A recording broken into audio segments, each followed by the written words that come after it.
এমনও শত শত মুসলমান পাবেন যারা অন্যের সম্পত্তি অন্যায়ভাবে ভক্ষণ করে আবার সেই টাকা দিয়ে হজ করতে গেছে।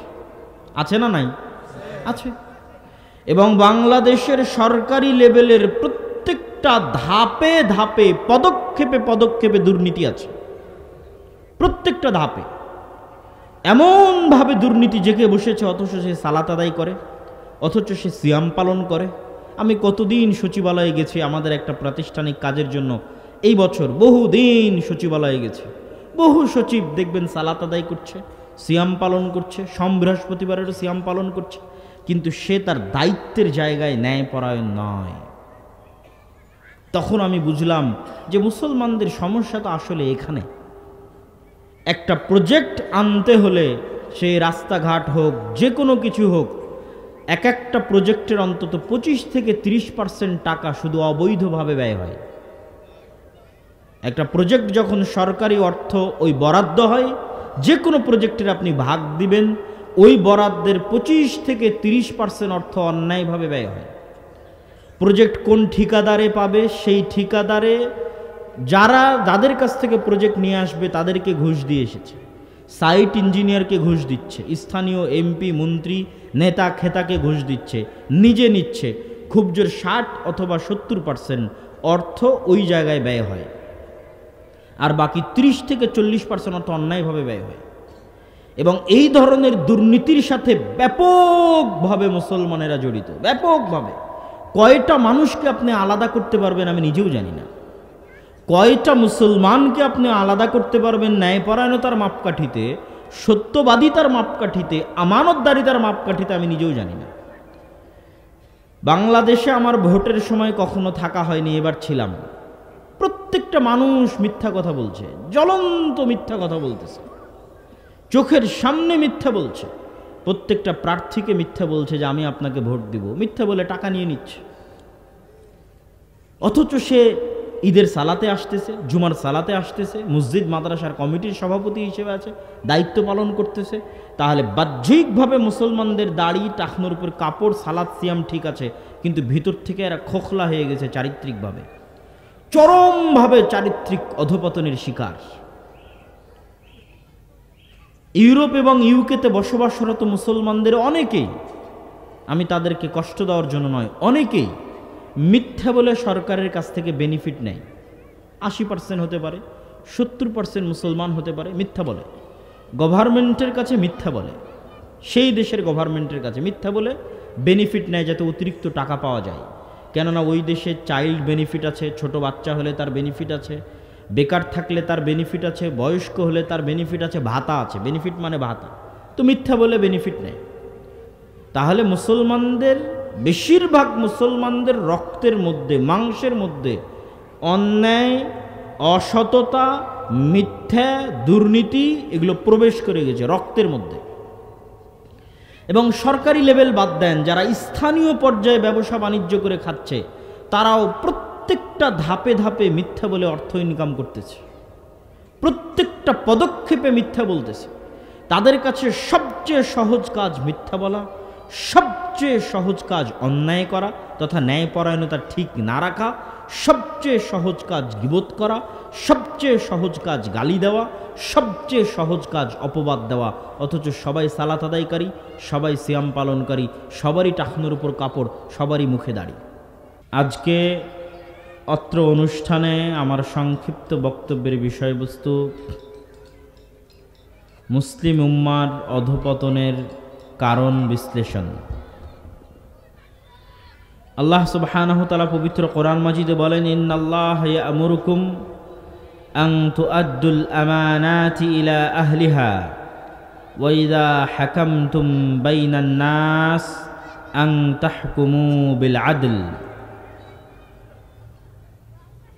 হে দুনিয়ার মানুষ, আল্লাহ তোমাদেরকে আদেশ দিচ্ছেন, পৃথিবীর সৃষ্টিকর্তা তোমাদেরকে আদেশ দিচ্ছেন যে তোমরা প্রত্যেকটা বিষয়ের আমানতকে তার নিজ নিজ জায়গায় পৌঁছে দাও। আর যখনই তোমরা ফায়সালা করবে তখন ন্যায় পরায়ণতার সাথে ফায়সালা করো।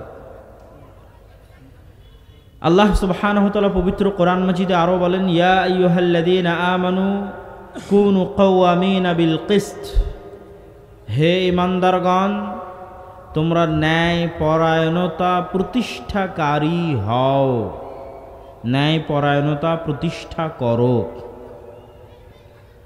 আল্লাহ সুবহানাহু ওয়া তাআলা আরো বলেন, লা ইয়াজরিমান্নাকুম শানআনু কওমিন আলা আল্লা তা'দিলু, কোনো একটি জাতি, গোষ্ঠী, গোত্র, দল, সংগঠন, ব্যক্তি কোনো কিছুর প্রতি তোমার অন্তরে লালন করা হিংসা বিদ্বেষ যেন তোমাকে অন্যায়পরায়ণতার পথে ধাবিত না করে। আলা আল্লাহ তা'দিলু, তোমাকে যেন এই পথে ধাবিত না করে। তোমার অন্তরে লালন করা হিংসা এবং বিদ্বেষ, সেই হিংসা বিদ্বেষ কোনো ব্যক্তির ক্ষেত্রে হতে পারে, কোনো গোষ্ঠী কোনো গোত্রের ক্ষেত্রে হতে পারে, কোনো দল সংগঠনের ক্ষেত্রে হতে পারে, কোনো মসজিদ মাদ্রাসার ক্ষেত্রে হতে পারে, যেন তোমাকে তোমার এই হিংসা বিদ্বেষ ধাবিত না করে অন্যায়পরায়ণতার দিকে। বরং তোমরা কি করো, ই'দিলু, ন্যায়পরায়ণতা প্রতিষ্ঠা করো। আর ন্যায়পরায়ণতা হচ্ছে তাকওয়ার সবচেয়ে নিকটবর্তী।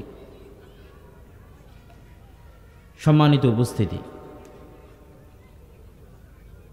এই যে আয়াতগুলো, এই আয়াতের মতো সমর্থবোধক অসংখ্য আয়াত আল্লাহ সুবহানাহু ওয়া তাআলা পবিত্র কোরআনে অবতীর্ণ করেছেন, যার সারমর্ম হচ্ছে আল্লাহ সুবহানাহু ওয়া তাআলা মানুষকে, মুমিনকে তাদের বাস্তবিক জীবনে ন্যায়পরায়ণতা প্রতিষ্ঠা করতে বলছেন।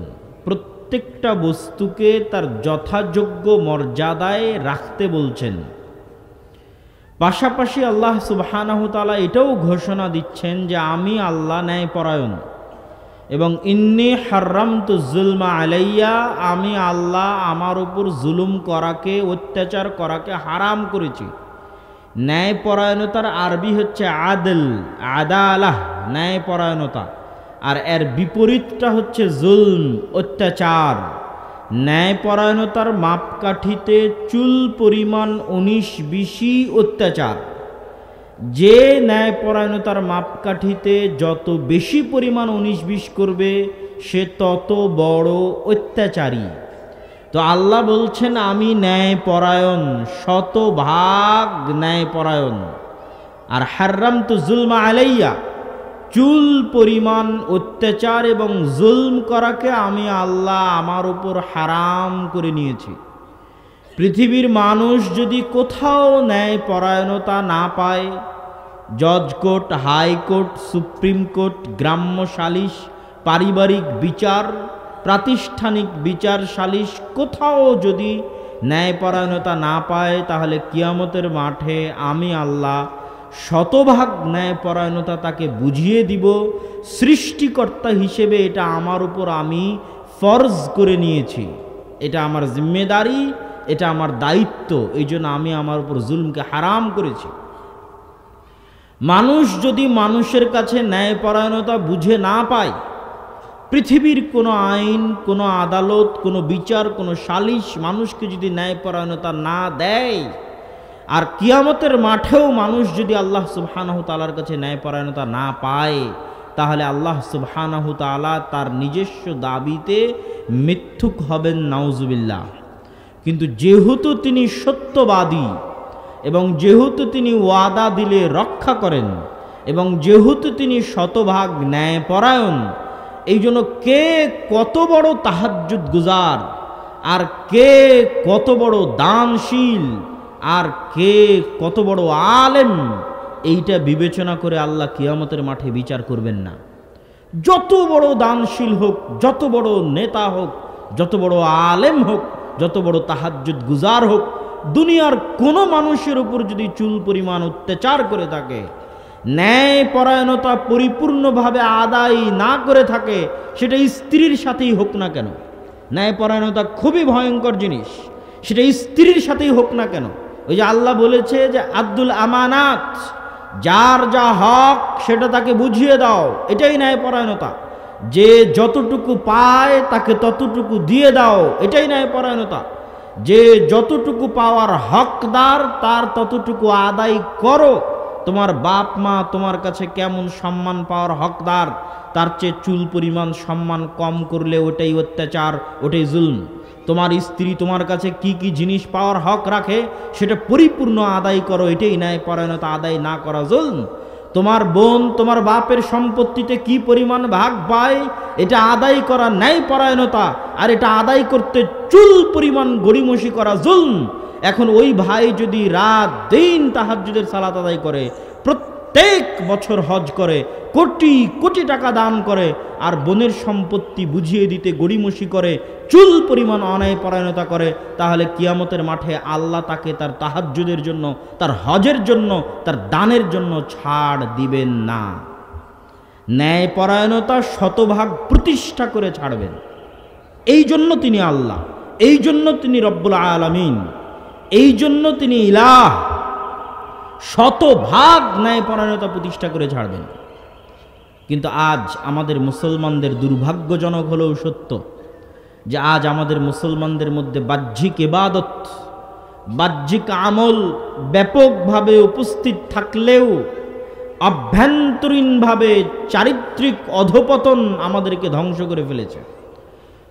প্রত্যেকেই অভ্যন্তরীণভাবে চারিত্রিকভাবে ন্যায়পরায়ণতার মাপকাঠিতে নিজেকে মাপলে সে নিজেকে ন্যায়পরায়ণ দাবি করতে পারবে না।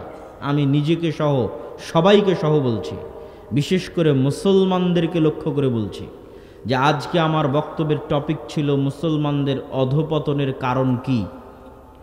তো অনেকেই হয়তো বিভিন্ন কারণ তুলে ধরবেন, কিন্তু আমার কাছে আমার গবেষণা, আমার সফর, আমার চিন্তা ভাবনা, আমার বাস্তব অভিজ্ঞতা, আমার কাছে মনে হয় মুসলমানদের চলমান বর্তমান অধঃপতনের সবচেয়ে বড় কারণগুলো কয়েকটি। তার মধ্যে তিনটা কারণকে আমরা সারমর্ম করতে পারি। এক, চারিত্রিক অধঃপতন। চারিত্রিক অধঃপতন মানে আমি বেহায়াপনা বেলেল্লাপনাকে বুঝাচ্ছি না। চারিত্রিক অধঃপতন মানে ন্যায়পরায়ণতা, সততা, আমানতদারিতা নাই, সত্যবাদিতা, ন্যায়পরায়ণতা, আমানতদারিতা নাই। কেননা এখনো বেহায়াপনা বেলেল্লাপনার দিক থেকে আপনি অনেক ভালো মানুষ পাবেন, বাহ্যিক আমলের দিক থেকে ভালো প্রতিষ্ঠান পাবেন, ভালো মসজিদ পাবেন, ভালো মাদ্রাসা পাবেন, কিন্তু মসজিদ মাদ্রাসাতে গেলেও যে জিনিসটা পাবেন না, ইসলামী দল ইসলামী সংগঠনে গেলেও যে জিনিসটা পাবেন না, আমার কাছে আসলে আমি সালাত সিয়াম হজ জাকাতের মাপকাঠিতে আমাকে ঠিক পাবেন, কিন্তু আমার কাছে যে জিনিসটা পাবেন না, আমার মতো এরকম শত আলেম ওলামার কাছে গেলে সালাত সিয়াম হজ জাকাত ঠিক পাবেন, কিন্তু যে জিনিসটা পাবেন না, যেটার দুর্ভিক্ষ মহামারী মুসলিম উম্মার মধ্যে চলতেছে, সেটাই ন্যায়পরায়ণতা, সেটাই সত্যবাদিতা, সততা, সেটাই আমানতদারিতা। হয় মসজিদ কমিটি ইমাম সাহেবের উপর জালেম, কেননা সে ন্যায়পরায়ণতা করতে পারছে না, অথবা ইমাম সাহেব তার মুয়াজ্জিনের উপর জালেম, তার সাথে ন্যায়পরায়ণতা করতে পারছে না। ইসলামী দল ইসলামী সংগঠনে কেউ ন্যায়পরায়ণতার ভিত্তিতে পদ পাচ্ছে না, দায়িত্ব পাচ্ছে না। যে যত বেশি চামচামি করতে পারছে, যে যত বেশি নেতাকে সন্তুষ্ট করতে পারছে, সেই পদের দিক থেকে এগিয়ে যাচ্ছে। কাজের ভিত্তিতে, ন্যায়পরায়ণতার ভিত্তিতে কেউ দায়িত্ব পাচ্ছে না। যেখানে যাবেন তিনটে জিনিসের অভাব দেখবেন: ন্যায়পরায়ণতা, আমানতদারিতা, সত্যবাদিতা। মাদ্রাসা হোক, মসজিদ হোক, ইসলামী দল হোক, সংগঠন হোক, কিন্তু সালাত সিয়াম হজ জাকাত আছে। এমনকি এমনও মুসলিম পাবেন, এমনও শত শত মুসলমান পাবেন যারা অন্যের সম্পত্তি অন্যায়ভাবে ভক্ষণ করে আবার সেই টাকা দিয়ে হজ করতে গেছে। আছে না নাই? আছে। এবং বাংলাদেশের সরকারি লেভেলের প্রত্যেকটা ধাপে ধাপে, পদক্ষেপে পদক্ষেপে দুর্নীতি আছে। প্রত্যেকটা ধাপে এমনভাবে দুর্নীতি জেগে বসেছে, অথচ সে সালাত আদায় করে, অথচ সে সিয়াম পালন করে। আমি কতদিন সচিবালয়ে গেছি আমাদের একটা প্রাতিষ্ঠানিক কাজের জন্য, এই বছর বহুদিন সচিবালয়ে গেছি। বহু সচিব দেখবেন সালাত আদায় করছে, সিয়াম পালন করছে, সোম বৃহস্পতিবারেরও সিয়াম পালন করছে, কিন্তু সে তার দায়িত্বের জায়গায় ন্যায়পরায়ণ নয়। তখন আমি বুঝলাম যে মুসলমানদের সমস্যা তো আসলে এখানে। একটা প্রজেক্ট আনতে হলে সেই রাস্তাঘাট হোক, যে কোনো কিছু হোক, এক একটা প্রজেক্টের অন্তত 25 থেকে 30% টাকা শুধু অবৈধভাবে ব্যয় হয়। একটা প্রজেক্ট যখন সরকারি অর্থ ওই বরাদ্দ হয়, যে কোনো প্রজেক্টের আপনি ভাগ দিবেন, ওই বরাদ্দের 25 থেকে 30% অর্থ অন্যায়ভাবে ব্যয় হয়। প্রজেক্ট কোন ঠিকাদারে পাবে, সেই ঠিকাদারে যাদের কাছ থেকে প্রজেক্ট নিয়ে আসবে তাদেরকে ঘুষ দিয়ে এসেছে, সাইট ইঞ্জিনিয়ারকে ঘুষ দিচ্ছে, স্থানীয় এমপি মন্ত্রী নেতা খেতাকে ঘুষ দিচ্ছে, নিজে নিচ্ছে। খুব জোর 60 অথবা 70% অর্থ ওই জায়গায় ব্যয় হয়, আর বাকি 30 থেকে 40% অর্থ অন্যায়ভাবে ব্যয় হয়। এবং এই ধরনের দুর্নীতির সাথে ব্যাপকভাবে মুসলমানেরা জড়িত, ব্যাপকভাবে। কয়টা মানুষকে আপনি আলাদা করতে পারবেন আমি নিজেও জানি না। কয়টা মুসলমানকে আপনি আলাদা করতে পারবেন ন্যায়পরায়ণতার মাপকাঠিতে, সত্যবাদিতার মাপকাঠিতে, আমানতদারিতার মাপকাঠিতে আমি নিজেও জানি না। বাংলাদেশে আমার ভোটের সময় কখনো থাকা হয়নি, এবার ছিলাম। প্রত্যেকটা মানুষ মিথ্যা কথা বলছে, জ্বলন্ত মিথ্যা কথা বলতেছে, চোখের সামনে মিথ্যা বলছে। প্রত্যেকটা প্রার্থীকে মিথ্যা বলছে যে আমি আপনাকে ভোট দিব, মিথ্যা বলে টাকা নিয়ে নিচ্ছে। অথচ সে ঈদের সালাতে আসতেছে, জুমার সালাতে আসতেছে, মসজিদ মাদ্রাসার কমিটির সভাপতি হিসেবে আছে, দায়িত্ব পালন করতেছে। তাহলে বাহ্যিকভাবে মুসলমানদের দাড়ি, টাকনোর উপর কাপড়, সালাত সিয়াম ঠিক আছে, কিন্তু ভিতর থেকে এরা খোখলা হয়ে গেছে চারিত্রিকভাবে, চরমভাবে চারিত্রিক অধপতনের শিকার। ইউরোপ এবং ইউকেতে বসবাসরত মুসলমানদের অনেকেই, আমি তাদেরকে কষ্ট দেওয়ার জন্য নয়, অনেকেই মিথ্যা বলে সরকারের কাছ থেকে বেনিফিট নেয়। 80% হতে পারে, 70% মুসলমান হতে পারে, মিথ্যা বলে। গভর্নমেন্টের কাছে মিথ্যা বলে, সেই দেশের গভর্নমেন্টের কাছে মিথ্যা বলে বেনিফিট নেয় যাতে অতিরিক্ত টাকা পাওয়া যায়। কেননা ওই দেশে চাইল্ড বেনিফিট আছে, ছোট বাচ্চা হলে তার বেনিফিট আছে, বেকার থাকলে তার বেনিফিট আছে, বয়স্ক হলে তার বেনিফিট আছে, ভাতা আছে। বেনিফিট মানে ভাতা। তো মিথ্যা বলে বেনিফিট নেয়।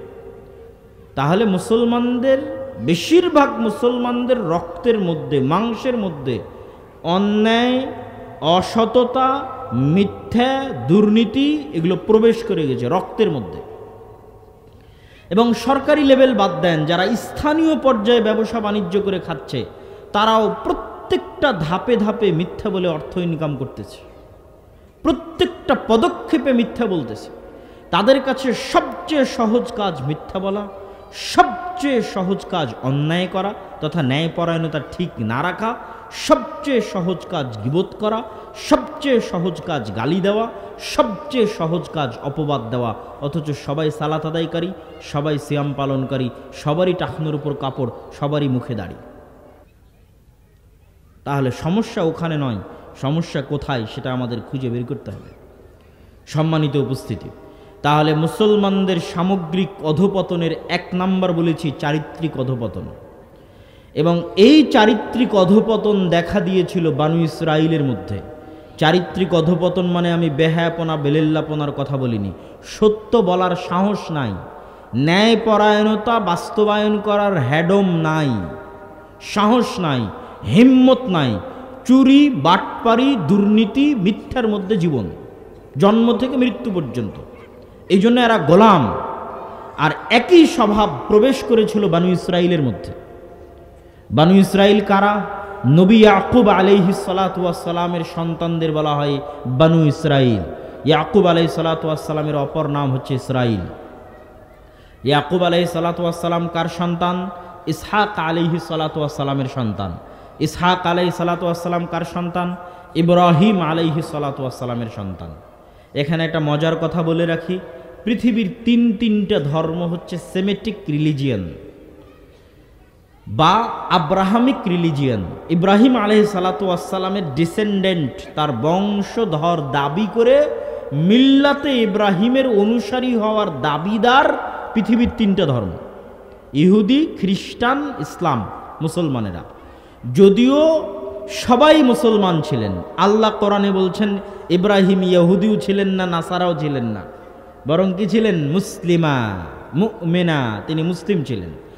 কিন্তু যেমন আমরা মুসলমানদের মধ্যে থেকে হানাফি, শাফি ইত্যাদি ভাগ করে নিয়েছি, ওই রকম একটা সময় মুসলমান থাকতে থাকতে তারা নিজেদের নামের উপর চড়িয়ে নিয়েছে নাসরানি, নিজেদের নামের উপর চড়িয়ে নিয়েছে ঈসাই, নিজেদের নামের উপর চড়িয়ে নিয়েছে ইয়াহুদি।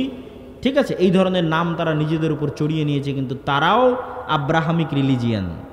ইব্রাহিম আলাইহিসসালাতু ওয়াসসালামকে তারা বলে আব্রাহাম, ইসহাক আলাইহিসসালাতু ওয়াসসালামকে তারা বলে আইজ্যাক, ইয়াকুব আলাইহিসসালাতু ওয়াসসালামকে তারা বলে জ্যাকব, ইউসুফ আলাইহিসসালাতু ওয়াসসালামকে তারা বলে জোসেফ, দাউদ আলাইহিসসালাতু ওয়াসসালামকে তারা বলে ডেভিড, ঈসা আলাইহিসসালাতু ওয়াসসালামকে তারা বলে জেসাস, মুসা আলাইহিসসালাতু ওয়াসসালামকে তারা বলে মোজেস।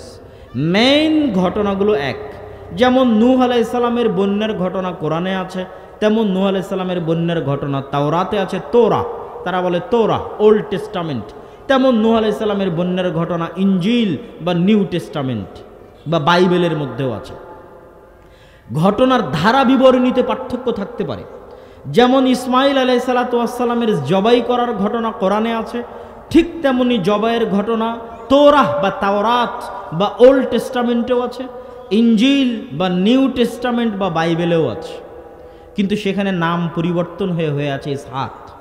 তারা দাবি করে ইব্রাহিম আলাইহিসসালাতু ওয়াসসালাম ইসহাক আলাইহিসসালাতু ওয়াসসালামকে জবাই করেছিলেন আল্লাহর জন্য, আর তিনি একমাত্র দয়াপ্রাপ্ত এবং রহমতপ্রাপ্ত। আর কোরআন বলছে না, ইব্রাহিম আলাইহিসসালাতু ওয়াসসালাম জবাই করেছিলেন ইসমাইল আলাইহিসসালাতু ওয়াসসালামকে, আর উভয়ই দয়াপ্রাপ্ত এবং রহমতপ্রাপ্ত। ইসহাক এবং তার বংশধরেরাও দয়াপ্রাপ্ত, রহমতপ্রাপ্ত, ইসমাইল এবং তার বংশধরেরাও দয়াপ্রাপ্ত এবং রহমতপ্রাপ্ত। যাক, এই সংক্ষিপ্ত সারমর্মের পর আমরা একটু বানু ইসরাইলের পরিচয় দেখি। তাহলে ইয়াকুব বিন ইসহাক বিন ইব্রাহিম, তো ইয়াকুব আলাইহিসসালাতু ওয়াসসালামের 12 সন্তান, 12 সন্তানের এক সন্তান ইউসুফ আলাইহিসসালাতু ওয়াসসালাম কুয়ার মধ্যে পড়ে বাজারে বিক্রি হয়ে গেলেন মিশরের। আজও ফিলিস্তিন থেকে মিশরের যোগাযোগ, যেমন এখনকার নিউজ, আপডেট নিউজ হচ্ছে যে গাজার মানুষজন বিভিন্ন অঞ্চল ছেড়ে দিয়ে পালিয়ে গিয়ে মিশরের সীমান্তবর্তী রাফা ক্রসিংয়ে আশ্রয় নিয়ে আছে। গাদাগাদি করে তাঁবু টানিয়ে 20 লক্ষ মানুষ অবস্থান করছে, পশু প্রাণীর মতো, গরু ছাগলের মতো। তাদের কোনো বাড়িঘর নাই, কিছু নাই, কেননা সব ভেঙে ফেলেছে, চুরমার করে দিয়েছে বোমা বর্ষণ করে। মানবেতর জীবনযাপন করছে তারা রাফা ক্রসিংয়ে। এখন ইসরায়েল চাচ্ছে সেখানেও হামলা করতে, এখনও শুরু করেনি, আল্লাহ সুবহানাহু ওয়া তাআলা জানে কবে শুরু করবে। তো এই রাফা ক্রসিংটাই হচ্ছে মিশরের সাথে সংলগ্ন ফিলিস্তিনের ভূমি। তো ইসহাক, ইয়াকুব, ইব্রাহিম এরা বাস করতেন ফিলিস্তিনে, আর ইব্রাহিমের বাবা বাস করতেন ইরাকে। ইরাক থেকে হিজরত করে ইব্রাহিম এসেছেন ফিলিস্তিনে। আর লূত আলাইহিসসালাতু ওয়াসসালামের শহর যখন আল্লাহ উল্টিয়ে দিয়েছে, তখন লূত আলাইহিসসালাতু ওয়াসসালামও এসেছেন ফিলিস্তিনে, জেরুজালেমে, আল আরজুল মুকাদ্দাসা, পবিত্র ভূমি। এগুলো সব কোরআনে বলা আছে, যা বলছি সবই কোরআনে। তো ইউসুফ আলাইহিসসালাতু ওয়াসসালাম প্রথম ফিলিস্তিন থেকে গেলেন মিশরে, তারপরে জেলখানা থেকে মিথ্যা অপবাদ নিয়ে জেল খেটে তিনি হয়ে গেলেন মন্ত্রী। মন্ত্রী হওয়ার পর তার বাপ এবং বাকি 11 ভাইকে মিশরে ডেকে পাঠালেন।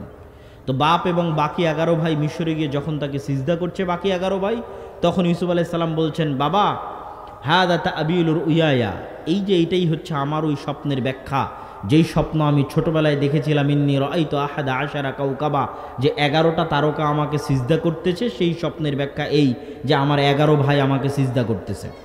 তো আমরা ঘটনা সামনের দিকে আগাই। এই 11 ভাই আর ইউসুফ মিলে 12 ভাই, এই 12 ভাইকেই বলা হয় বানু ইসরাইল।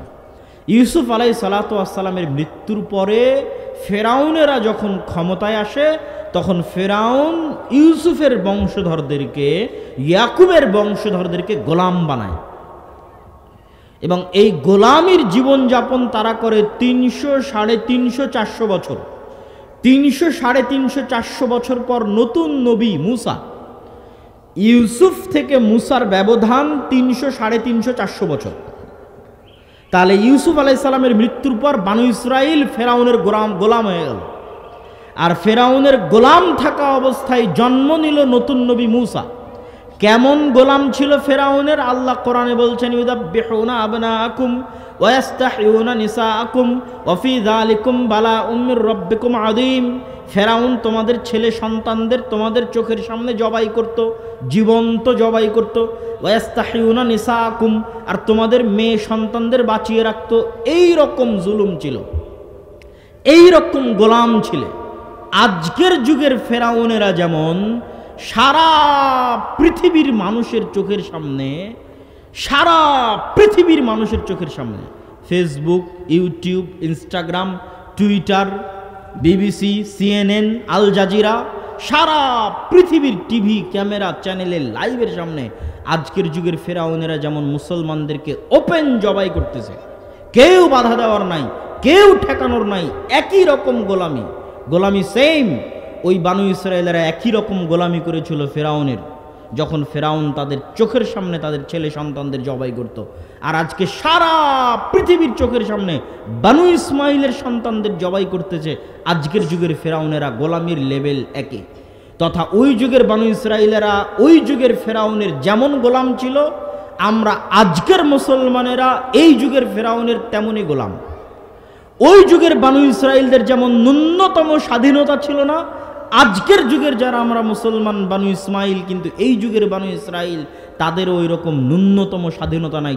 সারা পৃথিবীর চোখের সামনে ওপেন হত্যা হচ্ছে, গণহত্যা হচ্ছে, পৃথিবীতে কেউ কথা বলার নাই। গোলামির লেভেল একই রকম। এই জন্য বানু ইসরায়েলের কথা আমাদের জানতে হবে, এই জন্যই জানতে হবে।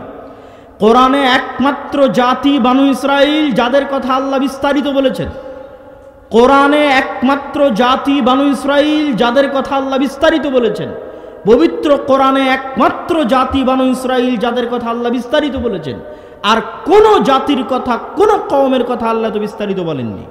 কোরআনের প্রত্যেকটা হরফ দামি, প্রত্যেকটা বাক্য দামি।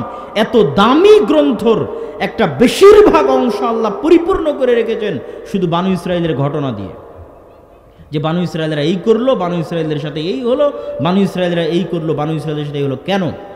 এই জন্যই যে ওই যুগের বানু ইসরায়েলরা যেমন ছিল উম্মতে মুহাম্মাদি একদিন তেমন হয়ে যাবে।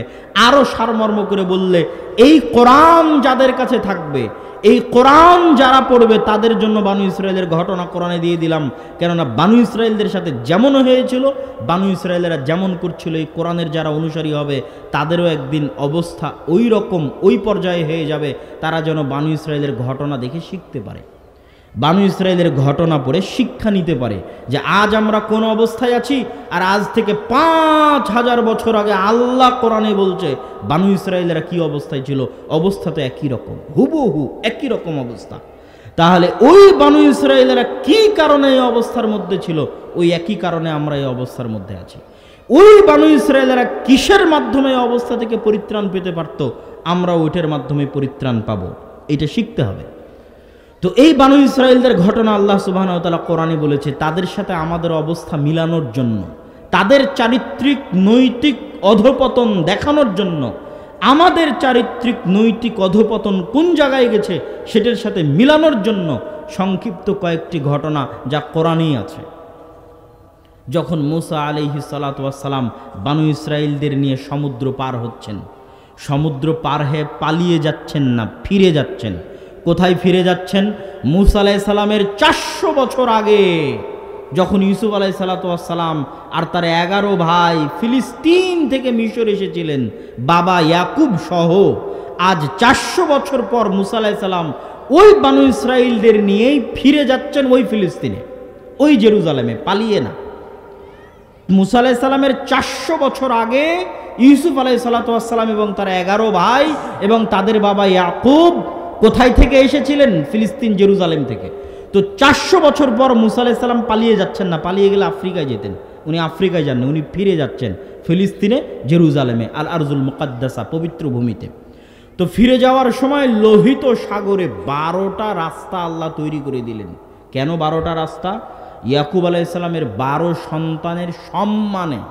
আরে একটা রাস্তা দিয়েও সবাই পার হয়ে যেতে পারত, কিন্তু 12 সন্তানের 12 বংশের প্রত্যেকের সম্মান প্রকাশ করার জন্য, প্রত্যেককে আলাদাভাবে সম্মানিত করার জন্য সমুদ্রের মধ্যে 12টা রাস্তা তৈরি হলো।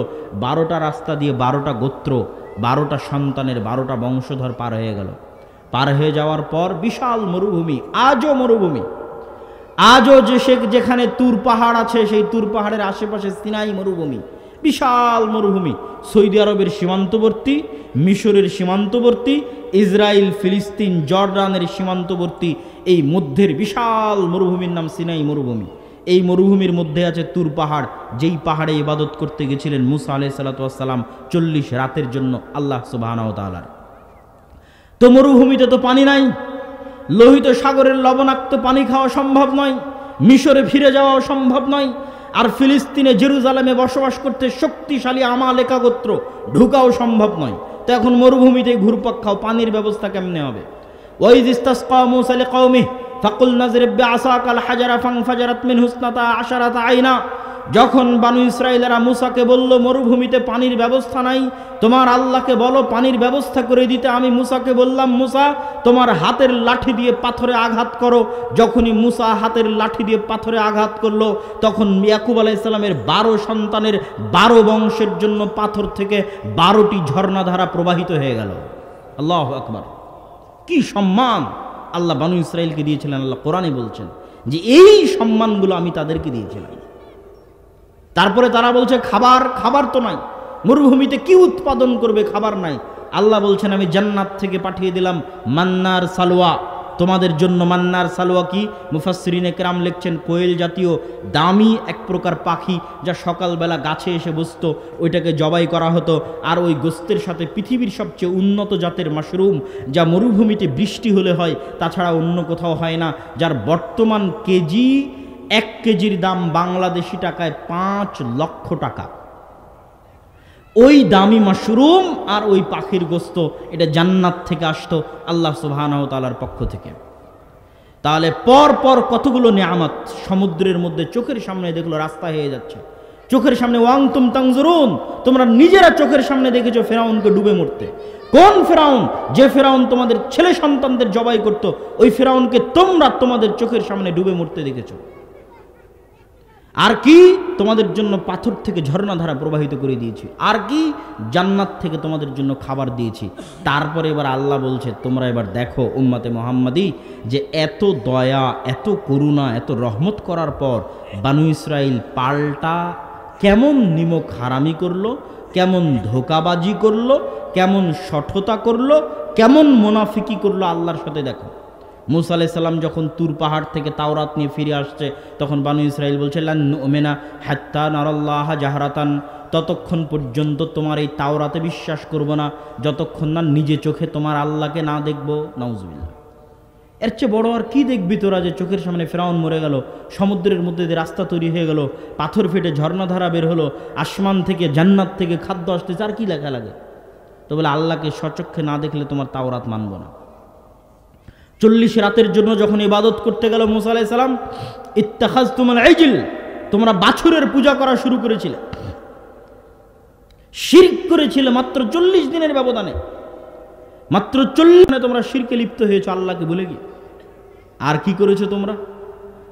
তোমাদের এত বড় দয়া এবং নেয়ামত থাকার পরও তোমরা মুসাকে বলছো লান নাসবিরা আলা তুআমিন ওয়াহিদ ফাদউ লানা রাব্বাক ইউমবিতু লানা। মুসা, এই এক খাবার, এই প্রত্যেক দিন মান্নার সালোয়া জান্নাত থেকে আসে, এই এক খাবার আমাদের ভালো লাগে না। বলেন নাউজুবিল্লাহ! মুসা তোমার আল্লাহকে বলো এই মরুভূমি থেকে খাবার উৎপাদন করে দিতে, এই মরুভূমি থেকে চাল ডাল পেঁয়াজ রসুন আদা শশা উৎপন্ন করে দিতে বলো, শাক সবজি। তোমার আল্লাহ সুবহানাহু ওয়া তাআলাকে আমরা মরুভূমিতেই খাবার উৎপন্ন দেখতে চাই। তখন আল্লাহ সুবহানাহু ওয়া তাআলা বললেন, এতই যখন উৎপন্ন শাকসবজি ফলমূল খাওয়ার ইচ্ছা, তাহলে মরুভূমি পার হলেই উর্বর জমি শুরু হবে ফিলিস্তিনের, জেরুজালেমের। যুদ্ধ করে বিজয় করো, যা ভালো লাগে আবাদ করে খাও, যুদ্ধ করে বিজয় করতে হবে। তখন তারাই এই বানু ইসরাইলি উত্তর দিল, ইযহাব আনতা ওয়া রাব্বুকা ফাকাতিলা, মুসা তুমি আর তোমার আল্লাহ গিয়ে যুদ্ধ করো। যুদ্ধ করে যেই দিন তোমাদের বিজয় হয়ে যাবে, ওই দিন আমাদেরকে বলিও আমরা এখানে বসে থাকলাম, আমরা যুদ্ধ করতে পারবো না। বলে নাউজুবিল্লাহ! শুধু তাই নয়, যখন এই ঘটনা ঘটলো তখন মুসা আলাইহিস সালাম হতাশ হয়ে গেলেন। মুসা আলাইহিস সালাম বলেন, আল্লাহ আমি আর আমার ভাই ছাড়া এই জাতির দায়িত্ব আমি নিতে পারবো না। এগুলো সব কোরআনে আল্লাহ বলেছেন, যা বলছি প্রত্যেকটা কথা কোরআনে আছে। আমি বলেছি যে বানু ইসরাইলের ঘটনা আল্লাহ যত বিস্তারিত কোরআনে বলা হয়েছে এই জাতির ঘটনা, আর কোনো জাতির ঘটনা এত বিস্তারিত বলা হয়নি। কেন এত বিস্তারিত কোরআনে এই জাতির ঘটনা? কেন? এটা বুঝতে হবে, এর মধ্যে আমাদের জন্য শিক্ষা আছে। কেন আমরা ওরকম হয়ে গেছি, আমরা এই যুগের বনু ইসরাইল হয়ে গেছি, স্বভাবে, চরিত্রে, চাল চলনে, কথাবার্তায় একই মিথ্যা, একই শঠতা, একই ধোঁকা, একই নিমখারামি আমাদের রক্ত এবং আমাদের মাংসের মধ্যে ঢুকে গেছে। এই জন্য বুঝতে হবে। মুসা আলাইহিস সালাম বললেন, আল্লাহ আমি পারবো না, আমি আমার আর আমার ভাইয়ের দায়িত্ব নিতে পারবো, এই কওমের দায়িত্ব নিতে পারবো না। আল্লাহ বললেন, তোমাদের জন্য 40 বছরের গজব, ইয়াতিহুনা ফিল আরজ, এই মরুভূমির মধ্যে 40 সানা, 40 বছর তোমরা পাগলের মতো ঘুরতে থাকবে। এই 40 বছরের মধ্যে মুসা আলাইহিস সালামের মৃত্যু হয়ে গেল। নতুন নবী হলেন ইউশা বিন নুন, বানু ইসরাইলের নতুন নবী হলেন ইউশা বিন নুন। ইউশা বিন নুন 40 বছর পর বানু ইসরাইলদের নিয়ে বলল, তোমরা তওবা করো, ইস্তেগফার করো এবং চলো যুদ্ধ করি। আল্লাহ জেরুজালেম বিজয় করতে বলেছে, চলো যুদ্ধ করি। তারা জেরুজালেম বিজয়ের জন্য যুদ্ধে অবতীর্ণ হলো। যখন শুক্রবার বিকেলবেলা সূর্য ডুবলেই শনিবার শুরু হবে, শনিবার পবিত্র দিন। ইহুদি ধর্ম অনুযায়ী, আল্লাহর দেওয়া বিধান অনুযায়ী, ইহুদি ধর্ম অনুযায়ী শনিবার পবিত্র দিন, যেটা এখন মানসুখ। আল্লাহর দেওয়া বিধান অনুযায়ী, ইসলামের নিয়ম অনুযায়ী শুক্রবার পবিত্র দিন, তখন শনিবার ছিল। তো শুক্রবার সূর্য ডুবলেই শনিবার শুরু হবে, যুদ্ধ বন্ধ হয়ে যাবে। ইউশা বিন নুন আল্লাহকে বললেন, আল্লাহ আপনি এই সূর্যকে থামিয়ে দেন আমাদের জন্য, যেন আজকে যুদ্ধ করে বিজয় অর্জন করতে পারি। রাসূল সাল্লাল্লাহু আলাইহি সাল্লাম বলছেন, পৃথিবীর ইতিহাসে প্রথমবারের মতো একমাত্র একবারের জন্য আল্লাহ সূর্যকে থামিয়ে দিয়েছিলেন, বানু ইসরাইল যেন জেরুজালেম বিজয় করতে পারে। এই জন্য আল্লাহ ইউশা বিন নুনের দোয়ার কারণে সূর্য থামিয়ে দিলেন। বানু ইসরাইল জেরুজালেম বিজয় করবে। আল্লাহ আদেশ দিচ্ছেন, শোনো, এত বড় বড় নিমক হারামি অপরাধ করার পর তোমাদেরকে জেরুজালেম বিজয় করার মতো দয়া রহমত আমি দিচ্ছি, অতএব আমার একটা আদেশ তোমরা মানো। জেরুজালেমে যখন প্রবেশ করবে, আমার শুকরিয়ার জন্য মাথা নত করে প্রবেশ করবে, আর মুখে উচ্চারণ করবে একটা জিকির, হিত্তাতুন, হিব্রুতে হিত্তাতুন মানে আস্তাগফিরুল্লাহ, মানে মুখে উচ্চারণ করবে আস্তাগফিরুল্লাহর জিকির, আর মাথা থাকবে নত। মাথা নত করে মুখে আস্তাগফিরুল্লাহ পড়তে পড়তে জেরুজালেমে ঢুকবে। এবার আল্লাহ নিজেই কোরআনে বলছে যে আমার এই আদেশকে বানু ইসরাইল কিভাবে বিকৃত করেছে তোমরা জানো। আমি বললাম তোমরা মাথা নিচু করে প্রবেশ করবে, তারা পিছন আগে দিয়ে মাথা উঁচু করে প্রবেশ করবে। বলে নাউজুবিল্লাহ। আমি বললাম তোমরা জিকির করবে হিত্তাতুন, এরা পাল্টিয়ে দিয়ে জিকির শুরু করলো হিনতাতুন। হিনতাতুন মানে গমের দানা। কত বড় নিমক হারাম, কত বড় ধোঁকাবাজ, মুনাফিক, মিথ্যুক জাতি। দাউদ আলাইহিস সালাতু ওয়াস সালামের আমলে তিনি জাবুর তেলাওয়াত করতেন। দাউদ আলাইহিস সালাতু ওয়াস সালামের কণ্ঠস্বর এত সুন্দর ছিল, মাছেরা তার কোরআন তেলাওয়াতের জন্য, তার জাবুর তেলাওয়াতের জন্য নদীর ধারে, সমুদ্রের ধারে আসতো। বানু ইসরাইলেরা এই মাছগুলোকে ধরে নিত। আল্লাহ বললেন শনিবারের দিন মাছ ধরা বন্ধ। শনিবারের দিন যত মাছ কোরআন শুনতে এসেছে, জাবুর শুনতে এসেছে, আল্লাহর বাণী শুনতে এসেছে, এরা তেলাওয়াত শুনে ফিরে যাবে, এদেরকে কেউ ধরতে পারবে না। বানু ইসরায়েলেরা কি করলো? এরা বলল, ঠিক আছে আমরা শনিবারের দিন মাছ ধরবো না, তবে এই মাছগুলোকে বেড়া দিয়ে বানা দিয়ে ঘিরে রেখে দিব, দিয়ে শনিবারের দিন পার হয়ে যাবে, রবিবার শুরু হয়ে যাবে। তাহলে আল্লাহর আদেশ তো আর বাকি থাকলো না। রবিবারের দিন তো আর মাছ ধরতে মানা নাই, আমরা তো শনিবারের দিন মাছ ধরিনি, মাছগুলোকে ঘিরে রেখে দিয়েছি, অতএব এই মাছগুলোকে আমরা রবিবারের দিন ধরব। আল্লাহ তাদের এই মিথ্যায়, ধোঁকায়, শঠতায় এতটা রাগান্বিত হলেন যে তাদের এক দলকে আল্লাহ শুকুর আর বানরে পরিণত করে দিলেন। বানরে পরিণত করে দেওয়ার কথা কোরআন মাজিদে আছে, আল্লাহ তাদেরকে বানরে পরিণত করে দিলেন। তো বিজ্ঞানীরা দাবি করে যে বানর থেকে নাকি মানুষ এসেছে। কেন দাবি করে জানেন? এই জন্য দাবি করে যে মানুষের ডিএনএ আর বানরের ডিএনএর মধ্যে প্রচুর মিল। তো এই জন্য তারা দাবি করে যে বানর থেকে মানুষ এসেছে, কিন্তু আসলে ঘটনা এর উল্টাটা। ঘটনা কি উল্টাটা? মানুষই বানর হয়ে যাবে।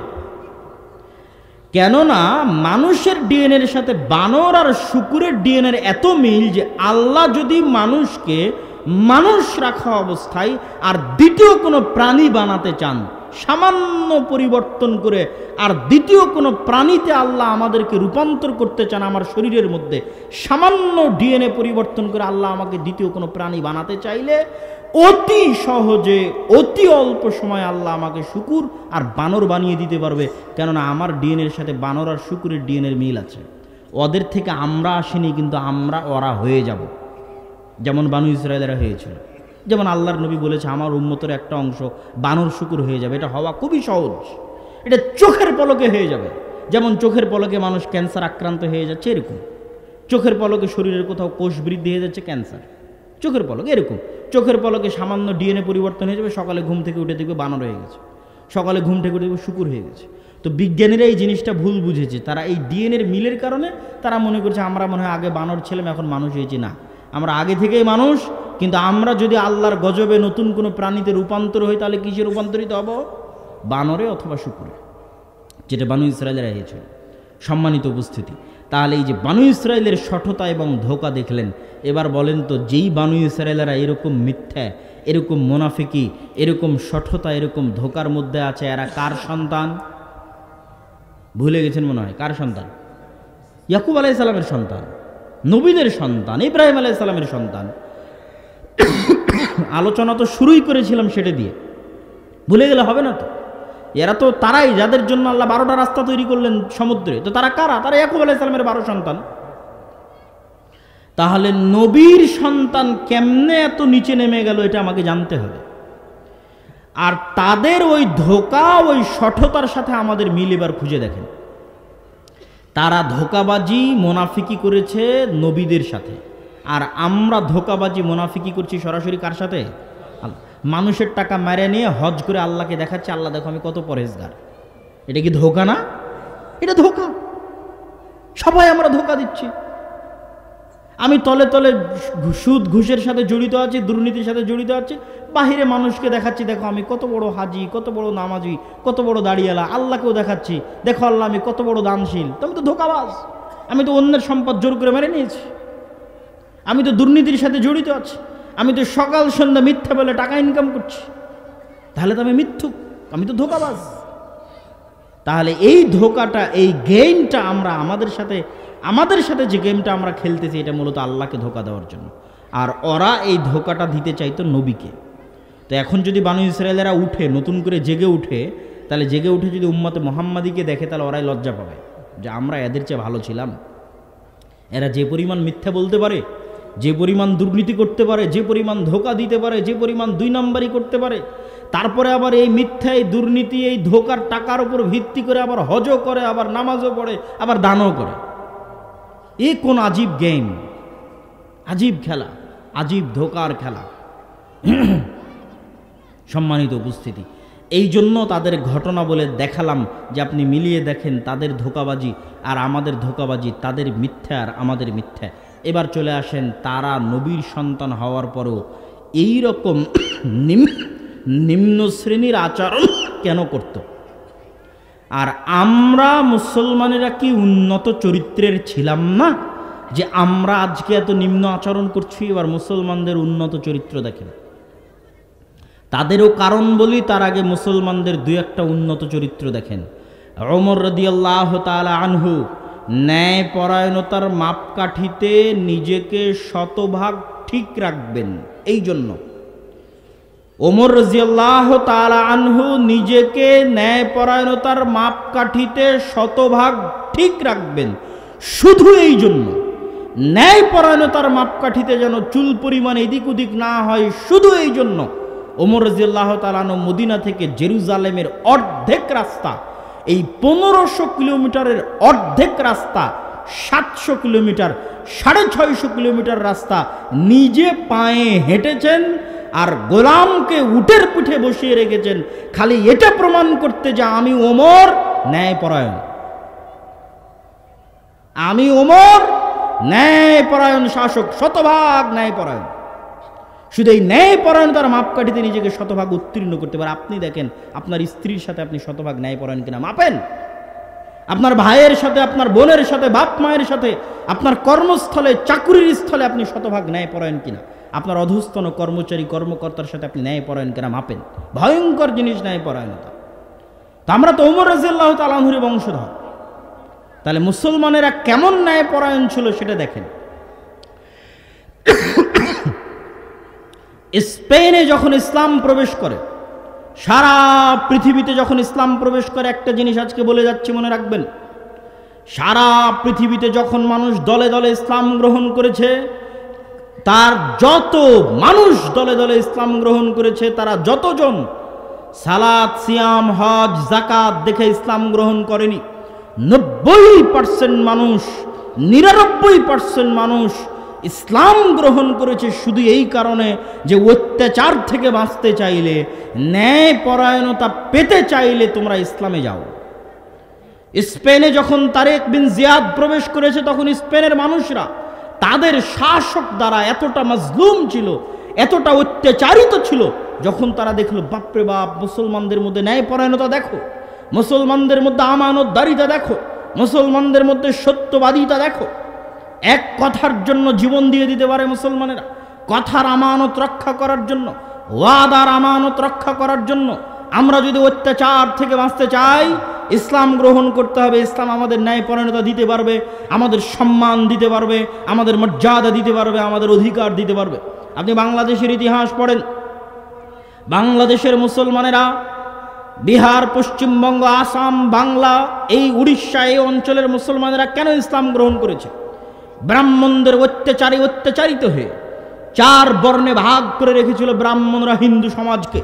শূদ্র, বৈশ্য, ক্ষত্রিয়, ব্রাহ্মণ, এই 4 ভাগে ভাগ করে রেখে তারা যে জুলম এবং অত্যাচারের নিজাম এই অঞ্চলে প্রতিষ্ঠা করে রেখেছিল, যখন এই অঞ্চলের মানুষেরা দেখলো বাপরে বাপ, ইসলামে কি ন্যায় পরায়ণতা, কি আমানতদারিতা, কি উন্নত চরিত্র, কি সত্যবাদিতা, আমরা যদি বাঁচতে চাই অত্যাচার থেকে ইসলাম গ্রহণ করতে হবে। খালি অত্যাচার থেকে বাঁচতে ইসলাম গ্রহণ করেছিল। মনে রাখতে হবে, ওই যুগে রাসূল সাল্লাল্লাহু আলাইহি ওয়াসাল্লামের যুগে এই ফোন আর এই ইউটিউব চ্যানেল আর এই মিডিয়া কিচ্ছু ছিল না। আজকে আমরা এত মিডিয়া নিয়ে এত চিৎকার করে বক্তব্য দিয়ে বিপ্লব আনতে পারছি না। বিচ্ছিন্নভাবে মানুষ হেদায়েত হচ্ছে, বিচ্ছিন্ন, বিপ্লব নাই, মানে দলে দলে ইসলাম গ্রহণ করা নাই। বিচ্ছিন্নভাবে চিটাগাঙে একজন আমার বক্তব্য শুনে হেদায়েত হলো, খুলনাতে একজন ইউটিউবে বক্তব্য শুনে, বিচ্ছিন্ন, দলে দলে নাই। আর তখন এগুলো ক্যামেরা, মোবাইল কিচ্ছু ছিল না, কিন্তু মানুষ দলে দলে ইসলাম গ্রহণ করেছে। কেন? রাসূল সাল্লাল্লাহু আলাইহি সাল্লামের যে উন্নত চরিত্র ছিল, যে উন্নত সত্যবাদিতা, আমানতদারিতা, ন্যায়পরায়ণতা ছিল, যে উন্নত চরিত্রের উপর তিনি তার সাহাবীদেরকে প্রতিষ্ঠিত করেছিলেন, যেই ন্যায়পরায়ণতা, যে আমানতদারিতা, যেই সত্যবাদিতার উপর তিনি তার সাহাবীদের প্রতিষ্ঠিত করেছিলেন, এই সমস্ত সাহাবীরা, এই সমস্ত তাবিরা এইরকম উন্নত ব্যক্তিত্ব নিয়ে, পার্সোনালিটি নিয়ে, চরিত্র নিয়ে পৃথিবীর যে প্রান্তে গেছে, মানুষ খালি দেখেই ইসলাম গ্রহণ করেছে। দেখে যে এদের কাছে আসলে আমি অত্যাচারিত হব না, মাজলুম হব না, ধোকায় পড়ব না, খালি দেখে ইসলাম গ্রহণ করেছে। আর আমাদের মধ্যে ওই ন্যায়পরায়ণতা নাই, ওই আমানতদারিতা নাই, ওই সততা নাই, ওই সত্যবাদিতা নাই। এই জন্য আমরা চিৎকার করে 2-1টা মানুষকে বিচ্ছিন্নভাবে হেদায়েত করছি, আমাদের দেখে কেউ হেদায়েত হবে না। সম্মানিত উপস্থিতি, তাহলে আমাদের বুঝতে হবে যে আমাদের আদি যুগে সত্যবাদিতা, ন্যায়পরায়ণতা, আমানতদারিতা ছিল না, এই কথা ভুল। বরং এটাই ছিল ইসলামের মূল ভিত্তি। মুহাম্মদ সাল্লাল্লাহু আলাইহি ওয়াসাল্লামের উপর 40 বছর বয়সে যখন কোরআন অবতীর্ণ হয়, তখন কোরআন অবতীর্ণ হওয়ার পর সালাত, সিয়াম, হজ, যাকাতের আদেশ এসেছে। কিন্তু কোরআন অবতীর্ণ হওয়ার আগে থেকেই জন্মগত তিনি সত্যবাদী, জন্মগত তিনি আমানতদার, জন্মগত তিনি ন্যায়পরায়ণ। কোরআন অবতীর্ণ হওয়ার আগে থেকেই পুরো মক্কার মানুষ জানে মুহাম্মদ সাল্লাল্লাহু আলাইহি ওয়াসাল্লাম সত্যবাদী। গত 40 বছরে এক দিনের জন্য, এক সেকেন্ডের জন্য মিথ্যা কথা বলেননি, এক চুল পরিমাণ মানুষের আমানতের খেয়ানত করেননি, কারো প্রতি চুল পরিমাণ অন্যায় করেননি। এটা মানুষ জানে, এইটা তার উপর কোরআন অবতীর্ণ হওয়ার আগে থেকেই জন্মগত তিনি এটা। খাদিজা রাদিয়াল্লাহু তাআলা আনহা বলছেন, কাল্লা লা ইউখজিকাল্লাহু আবাদা, কখনো নহে, আল্লাহ সুবহানাহু ওয়া তাআলা আপনাকে অপমান করবেন না, আল্লাহ আপনাকে ক্ষতিগ্রস্ত করবেন না, আল্লাহ আপনাকে অপমানিত করবেন না। কেন? তাসিলুর রাহিম, আপনি আত্মীয়তার সম্পর্ক রক্ষা করেন। তাকরিজ যায়েফ, মেহমান আসলে মেহমানের মেহমানদারি করেন। তুইনু আলা নাওয়াইবিল হক, বিপদগ্রস্ত মানুষকে সহযোগিতা করেন। ওয়া তাহমিলুল কাল, যার বোঝা ভারী হয়ে গেছে তার বোঝা উঠান। এগুলো খাদিজা রাদিয়াল্লাহু তাআলা আনহা বলছে যেই দিন জিবরাইল আল্লাহর নবীর কাছে হেরা গুহায় এসেছেন। এসে জোরে চেপে ধরে বলেছেন, ইকরা ইকরা ইকরা ইকরা বিসমি রাব্বিকাল্লাযী খালাক। ওই দিন তিনি ঘরে ফিরে এসে খাদিজাকে বলছেন, জাম্মিলুনি জাম্মিলুনি। সেই দিন খাদিজা আল্লাহর নবীকে বলছেন, শোনেন, আল্লাহ আপনাকে অপমানিত করবেন না, আপনাকে ক্ষতিগ্রস্ত করবে না। কেন? আপনি আত্মীয়তার সম্পর্ক রক্ষা করেন। এটা তার জন্মগত বৈশিষ্ট্য যে তিনি আত্মীয়দের সাথে ভালো ব্যবহার করেন। মুহাম্মদ সাল্লাল্লাহু আলাইহি ওয়াসাল্লাম। তাকরি যায়েফ, আপনার বাড়িতে মেহমান আসলে ধনী হোক গরিব হোক, ওই মেহমানকে সম্মান করেন। আল্লাহর নবী বলছেন, মান ইউমিন বিল্লাহ ওয়াল ইয়াউমিল আখির, কেউ যদি আল্লাহকে বিশ্বাস করে, কেউ যদি পরকালকে বিশ্বাস করে, তাহলে আমি মুহাম্মদ তাকে বলে যাচ্ছি সে যেন তার বাড়িতে আসা মেহমানকে সম্মান করে। তিনি মেহমানকে সম্মান করতেন, ধনী গরিব যে মেহমানই হোক। এটা তার জন্মগত বৈশিষ্ট্য। তো এই আলা নাওয়াইবিল হক, কাউকে বিপদে পড়তে দেখলে তার সহযোগিতা এগিয়ে যান। তাহমিলুল কাল, কারো ঋণের বোঝা ভারী হয়ে গেলে অথবা চলতে ফিরতে সত্যিকার বোঝা ভারী হয়ে গেলে সেই বোঝা তিনি উঠিয়ে দিতেন। এটা মুহাম্মদ সাল্লাল্লাহু আলাইহি ওয়াসাল্লাম এই উন্নত চরিত্রের অংশীদার জন্মগত। তো তার দাওয়াত দেখে, বলো লা ইলাহা ইল্লাল্লাহ, শিরকের উপর জ্বলন্ত বক্তব্য দেখে যত মানুষ ইসলাম গ্রহণ করেছে তার চেয়ে বেশি ইসলাম গ্রহণ করেছে এই উন্নত চরিত্রের কারণে। যে এত উন্নত চরিত্র আমরা জীবনে পৃথিবীতে দেখিনি, মানুষের হতে পারে এত উন্নত চরিত্র।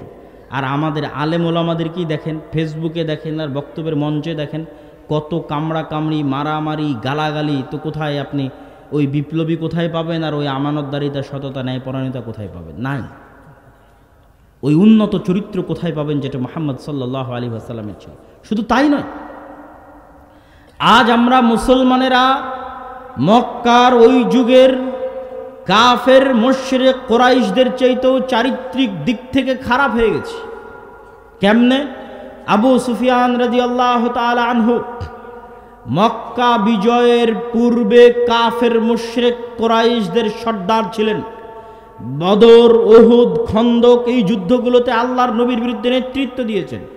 বদরের যুদ্ধে মুসলমানদের সেনাপতি আল্লাহর নবী, আর মক্কার কাফের মুশরিকদের সেনাপতি আবু জাহাল, আর আবু জাহালের সহযোগী আবু সুফিয়ান। উহুদের যুদ্ধে মুসলমানদের সেনাপতি মুহাম্মদ সাল্লাল্লাহু আলাইহি ওয়াসাল্লাম, আর মক্কার কাফের মুশরিকদের সেনাপতি আবু সুফিয়ান। খন্দকের যুদ্ধে আবু সুফিয়ান সারা আরব থেকে 10,000-এর অধিক গোত্র নেতা, উপনেতা, দলনেতা জমা করে গোটা মদিনাকে ঘেরাও করে রেখেছে 1 মাসের জন্য। আবু সুফিয়ান এই 1 মাসে মদিনাকে ধ্বংস করবে, মুহাম্মদ সাল্লাল্লাহু আলাইহি ওয়াসাল্লামকে হত্যা করবে। এই আবু সুফিয়ান তার কাফের অবস্থায়, তার মুশরিক অবস্থায় তৎকালীন বাদশাহ হিরাক্লিয়াস, জেরুজালেমে রোমান সম্রাটের অধিপতি হেরাক্লিয়াসের দরবারে হেরাক্লিয়াস আবু সুফিয়ানকে জিজ্ঞেস করতেছে, বলো মুহাম্মদ সাল্লাল্লাহু আলাইহি সাল্লাম সম্পর্কে কি জানো? 7টা থেকে 8টা প্রশ্ন করেছে আবু সুফিয়ানকে হেরাক্লিয়াস। তখন আবু সুফিয়ান রাদিয়াল্লাহু তাআলা আনহুর জীবনের স্বপ্ন যখন তাকে জিজ্ঞেস করা হচ্ছে, তখন আবু সুফিয়ানের জীবন মরণের স্বপ্ন মুহাম্মদ সাল্লাল্লাহু আলাইহি সাল্লামকে হত্যা করা, মুহাম্মদ সাল্লাল্লাহু আলাইহি সাল্লামকে দুনিয়া থেকে বিদায় করে দেওয়া, ইসলামকে ধ্বংস করা, মদিনাকে ধূলিসাৎ করা। এটা তার জীবন ও মরণের স্বপ্ন। এই রকম অবস্থায় হেরাক্লিয়াস আবু সুফিয়ানকে জিজ্ঞেস করতেছে তার চিরশত্রু মুহাম্মদ সম্পর্কে সাল্লাল্লাহু আলাইহি ওয়াসাল্লাম। তো আবু সুফিয়ান রাদিয়াল্লাহু তাআলা আনহু বলছেন, আমার যদি মিথ্যা বলতে লজ্জা না হতো তাহলে আমি আজকে মিথ্যা বলতাম, কিন্তু আমি মিথ্যা বলতে লজ্জা পাই। এই জন্য আমার চিরশত্রু, যাকে হত্যা করা আমার জীবনের টার্গেট, যার ইসলামকে ধ্বংস করা আমার জীবনের টার্গেট, যার মদিনাকে ধূলিসাৎ করা আমার জীবনের লক্ষ্য উদ্দেশ্য, তার বিরুদ্ধে আমি আবু সুফিয়ান মিথ্যা বলিনি। এবার নিজেকে মাপেন। আবু সুফিয়ান কাফের মুশরিক অবস্থায় মুহাম্মদ সাল্লাল্লাহু আলাইহি ওয়াসাল্লাম সম্পর্কে মিথ্যা বলেনি। আর আজকের যে কোনো রাজনৈতিক দল বলেন, আলেম ওলামা বলেন, দল বলেন, সংগঠন বলেন, যে কোনো পর্যায়ের দায়িত্বশীলকে জিজ্ঞেস করলে সে আরেকজনের নামে মিথ্যা বলবে, মিথ্যা অপবাদ দিবে, গীবত করবে চোখ বন্ধ করে। আর আবু সুফিয়ান কাফের মুশরিক অবস্থায় তার চিরশত্রু মুহাম্মদ সাল্লাল্লাহু আলাইহি ওয়াসাল্লাম সম্পর্কে মিথ্যা বলেনি, মিথ্যা বলতে লজ্জা পেত। তাহলে যে কাফের মুশরিক অবস্থায় মিথ্যা বলতে লজ্জা পায়, ও ইসলাম গ্রহণ করলে কত সত্যবাদী হবে, কত আমানতদার হবে, কত ন্যায়পরায়ণ হবে। সে আবু সুফিয়ানেরই ছেলে মুআবিয়া রাদিয়াল্লাহু তাআলা আনহু তাদেরই বংশধর উমাইয়া যারা শাসন করেছে, ওমর বিন আব্দুল আজিজ থেকে প্রায় 100-150 বছর যারা শাসন করেছে, গোটা মুসলিম এরিয়া যারা দখল করে, যারা মিথ্যা বলা জানতোই না, মিথ্যা ওদের রক্তের মধ্যেই ছিল না, ন্যায়পরায়ণতা এবং সততা আমানতদারিতা ওদের জন্মগত স্বভাব। সম্মানিত উপস্থিতি, তাহলে আমরা আমাদের এই আলোচনাটা একটু গুটিয়ে নিয়ে আসি যে আমরা মুসলমানেরাও সততা আমানতদারিতা ন্যায়পরায়ণতায় পৃথিবীর সর্বোচ্চ শিখরে ছিলাম, আজ পৃথিবীর সর্বনিম্ন স্তরে। তো ইয়াকুব আলাইহিস সালাম, ইসহাক, ইব্রাহিম তারাও সৎ, আমানতদার, ন্যায়পরায়ণ, সত্যবাদী ছিলেন। আরে সত্যবাদী না হলে কি ইউসুফ আলাইহিস সালাম এমনি বলে? বাদশাহ ইউসুফ আলাইহিস সালামকে বলেছে ঠিক আছে তোমাকে মুক্ত করে দিলাম। ইউসুফ আলাইহিস সালাম বলছে না, আমি মরা পর্যন্ত জেলে থেকে যাব, যতদিন না যারা আমাকে অপবাদ দিয়েছিল তারা প্রকাশ্যে ক্ষমা না চাবে ততদিন আমি ইউসুফ জেল থেকে বের হব না। 7 বছর হয়ে গেছে জেল খাটা।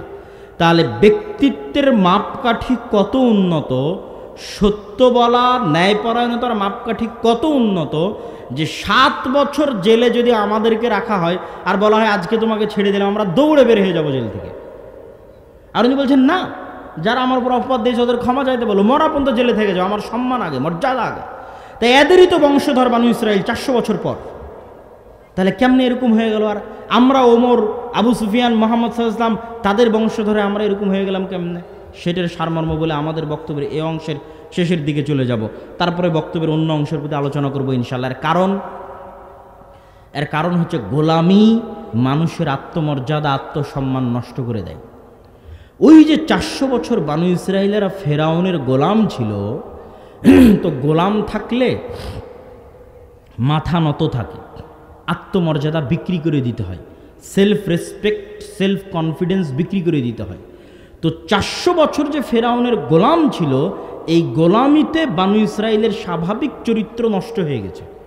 তারা যে নবীদের সন্তান, ওই নবীদের যে জন্মগত স্বাভাবিক চরিত্র ছিল ওটা ধ্বংস হয়ে গেছে 400 বছরের গোলামিতে।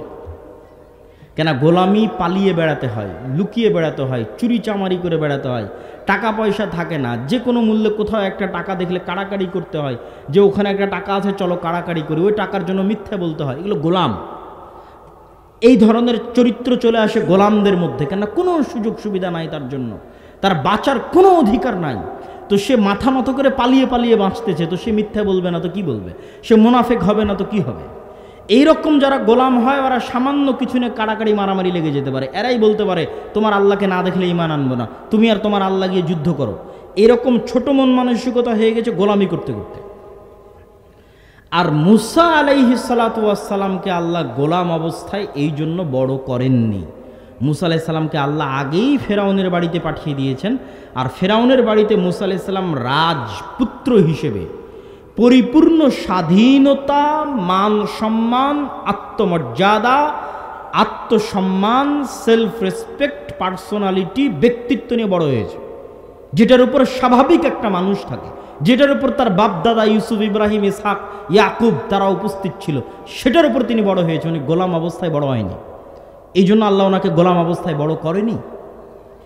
এই জন্যই মুসা আলাইহিস সালাতু ওয়াস সালাম যখন বাড়ি থেকে বের হলেন ফেরাউনের, বের হয়ে দেখছেন যে ফেরাউনের লোকজন বানু ইসরায়েলের উপর অত্যাচার করছে, তখন মুসা আলাইহিস সালাম অন দ্য স্পট এক থাপ্পড় দিয়ে একজনকে স্পট ডেড করে দিয়েছিল।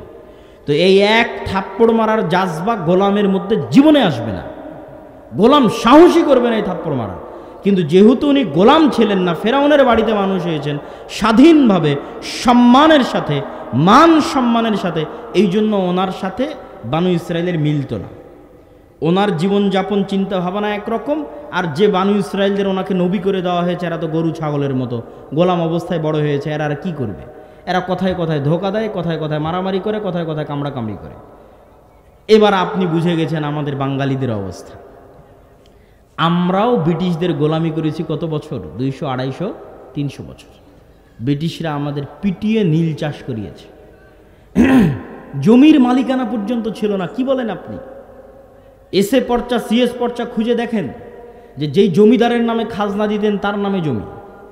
জমির মালিকানা তো আসছে শেরে বাংলা একে ফজলুল হকের সরকারের সময়, যখন জমিদারি প্রথা বিলুপ্ত করা হয়। আর ব্রিটিশরা আমাদের আজীবন শাসন করেছে ডিভাইড অ্যান্ড রুল। তোরা তোরা মারামারি কর, 2 ভাগে ভাগ করে দে, মারামারি কর। তো যখনই আপনি মারামারি করবেন একটা টাকার জন্য, 2টা পয়সার জন্য, তখন কি বলবেন? মিথ্যা বলবেন, দুর্নীতি করবেন, স্বাভাবিক। এই মিথ্যা বলতে বলতে, দুর্নীতি করতে করতে আর মাথা নত থাকতে থাকতে রক্তের মধ্যে ঢুকে গেছে। মিথ্যা বলা, দুর্নীতি করা, ধোঁকা দেওয়া রক্তের মধ্যে ঢুকে গেছে। 300 বছরের গোলামিতে। এটার আরও একটা প্রমাণ দিই। আফ্রিকার মুসলমান যারা স্পেন, ফ্রান্স, ইতালির গোলাম ছিল, আমরা যেমন ব্রিটিশদের গোলাম ছিলাম, তো ব্রিটিশরা আমাদেরকে যেই পরিমাণ জুলুম অত্যাচার করেছে তার চেয়ে 1000 গুণ বেশি অত্যাচার আফ্রিকান মুসলমানদের উপর এই ইউরোপিয়ান কান্ট্রিগুলো করেছে। এই জন্য আফ্রিকান মুসলমানদের স্বাভাবিক চরিত্র আরও খারাপ হয়ে গেছে, আরও ধ্বংস হয়ে গেছে। মানে ওরা আমাদের চাইতে মিথ্যা বলতে আরও পটু, আরও ধোঁকা, আরও ছিনতাই, আরও 2 নম্বরে, আরও দুর্নীতিতে আরও পটু। কেন ওদের ওপর ফ্রান্স, ইতালি, স্পেন আরও ভয়ঙ্কর রকমের জুলুম গোলামি চালিয়েছে। 200, 250, 300 এখনও মুক্তি দেয়নি। আমাদেরকে তো নাম কাস্তে হলো ব্রিটিশরা মুক্তি দিয়ে গেছে, ওদেরকে এখনও মুক্তি দেয়নি। এইটা আপনি ফ্রান্সের রাজধানী, ফ্রান্সের আইফেল টাওয়ারের আশেপাশে যখন দেখবেন, যে ইতালির রাজধানীতে যখন দেখবেন যে এখানে ছিনতাইকারী কয়জন, তারা কোন ধর্মের অনুসারী, যখন দেখবেন তখন বুঝবেন যে এটা কোত্থেকে আসছে, কিভাবে আসছে, মুসলমানেরা কেন এটার সাথে সম্পৃক্ত।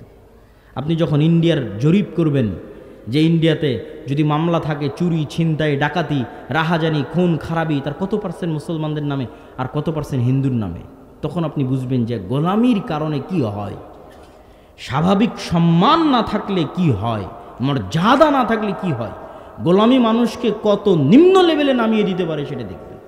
তো বানু ইসরায়েলদের স্বভাব চরিত্র খারাপ হয়েছে গোলামিতে, আমাদেরও স্বভাব চরিত্র ধ্বংস হয়ে গেছে গোলামিতে, কিন্তু এখন বের হয়ে আসতে হবে।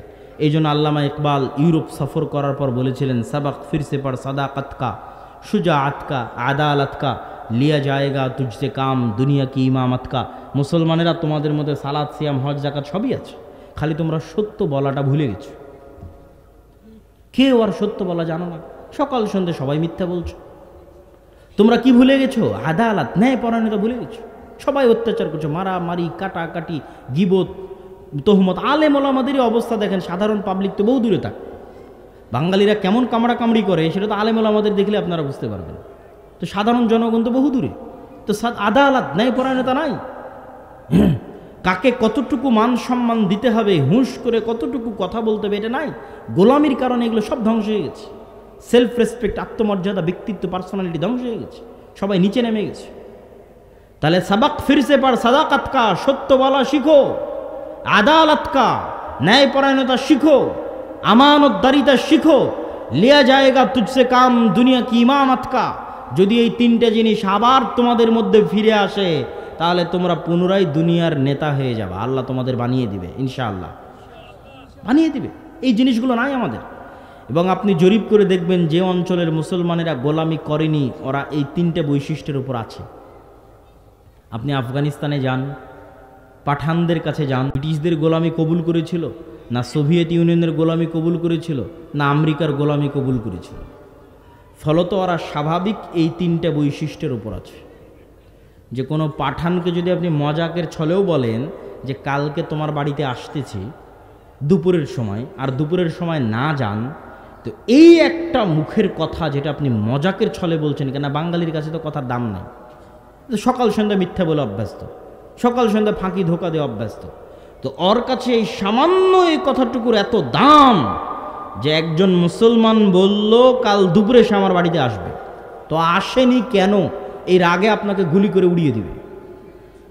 এরকম ঘটনা আছে পাঠানদের মধ্যে, এরকম ঘটনা আছে যে আপনি কোনো পাঠানকে মজাকের ছলেও যদি বলেন কাল দুপুরে তোমার বাড়িতে আসবার না যান, তাহলে আপনাকে গুলি করে উড়িয়ে দিবে। কেন ওরা মিথ্যা বলা জানে না, কথা দিলে কথা রক্ষা করা জানে, ন্যায় পরায়ণতা, আমানতদারিতা জানে। কেন ওরা কোনোদিন গোলামিই করেনি।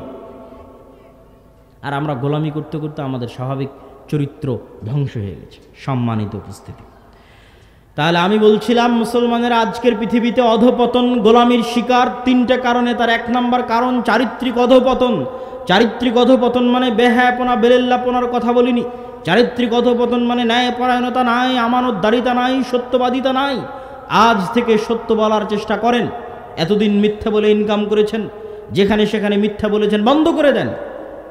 সত্য বললে যদি জীবনও চলে যায় তবুও সত্য বলবেন, সন্তান সন্ততিকে সত্য বলা শিখাবেন, ন্যায়পরায়ণতা বাস্তবায়ন করেন, স্ত্রীর প্রতি ন্যায়পরায়ণ হন, ভাই বোনের প্রতি ন্যায়পরায়ণ হন, পিতা মাতার প্রতি ন্যায়পরায়ণ হন, কর্মস্থলে ন্যায়পরায়ণ হন, সন্তান সন্ততিকে ন্যায়পরায়ণতা শিখান।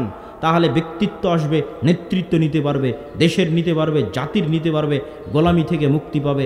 আমানতদারিতা শিখেন, কি মসজিদ, কি মাদ্রাসা, কি ইসলামী দল সংগঠন, সব জায়গায় এটার প্রতি আপনারা ফোকাস দেন, চাপ দেন, চর্চা করেন। ন্যায়পরায়ণতা, আমানতদারিতা, সত্যবাদিতা এবং সততা। আমার বক্তব্যের শেষের দিকে মসজিদ ভিত্তিক দিন শিক্ষা নিয়ে দুই একটি কথা বলে আমার বক্তব্য শেষ করব ইনশাআল্লাহুল আজিজ।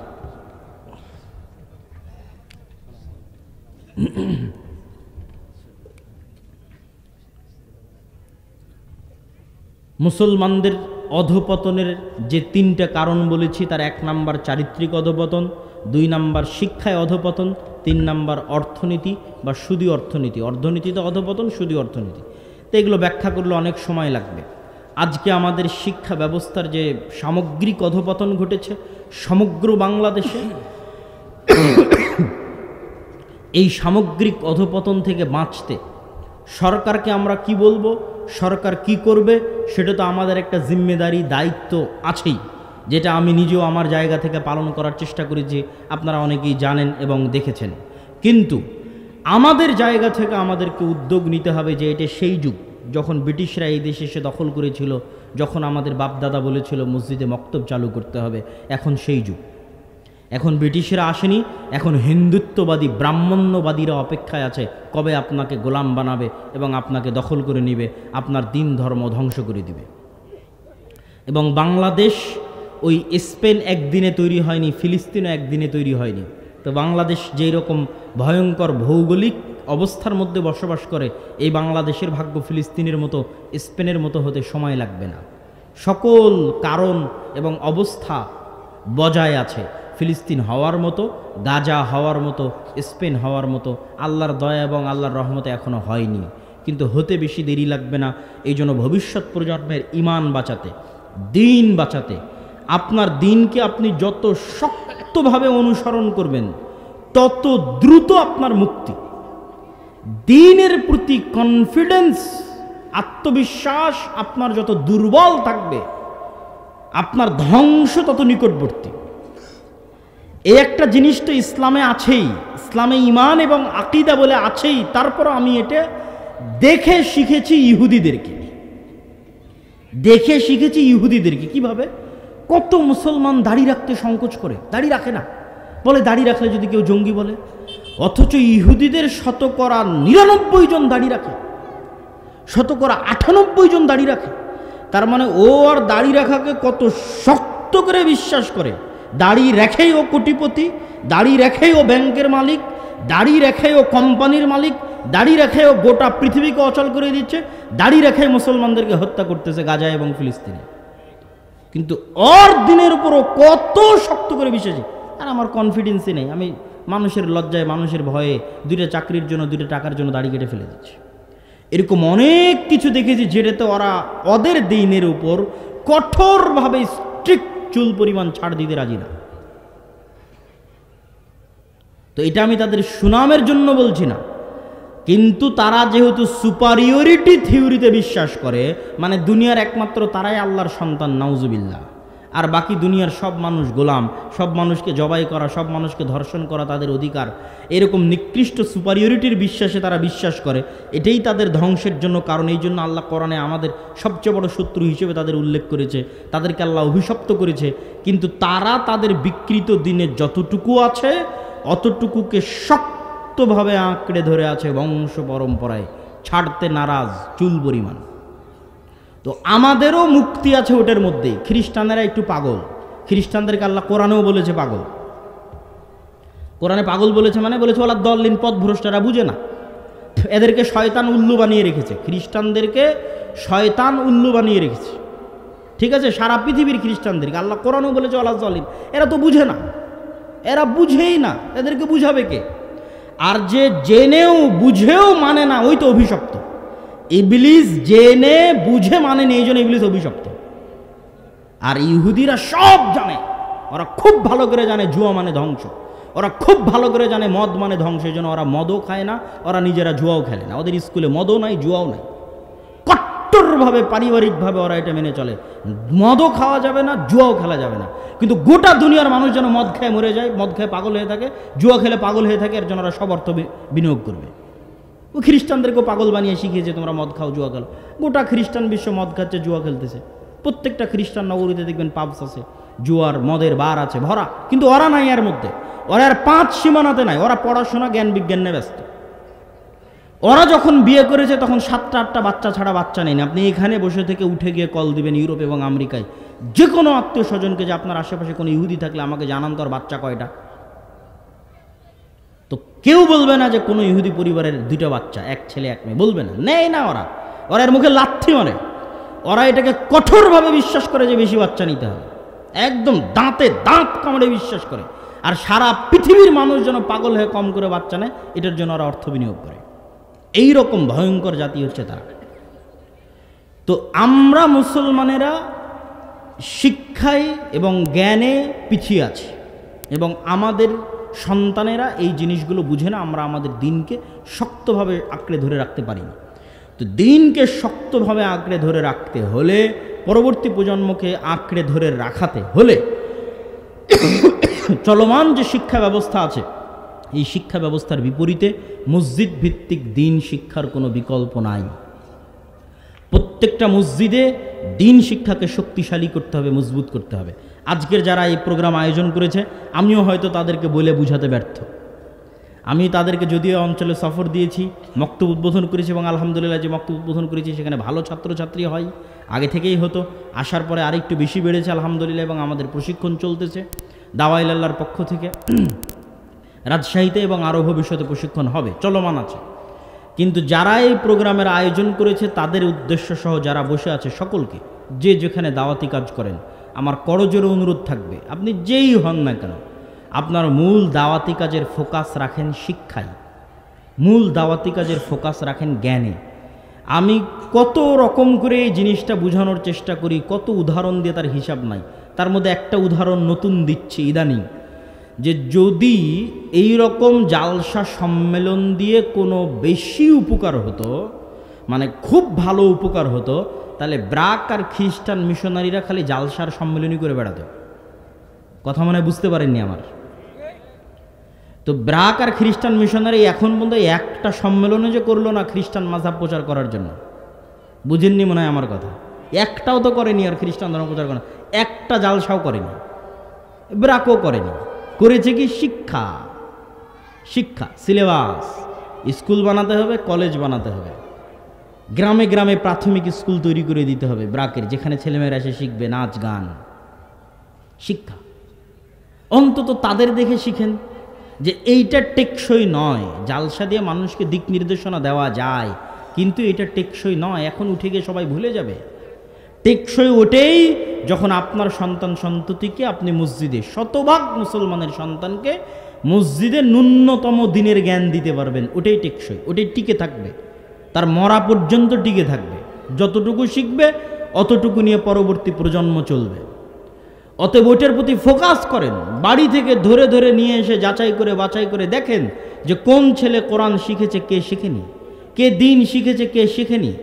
তাকে হয় তার বাপ মা বাড়িতে প্রাইভেট দিয়ে শিখাক, না হয় আপনি মসজিদে নিয়ে এসে মক্তবের মাধ্যমে শিখান।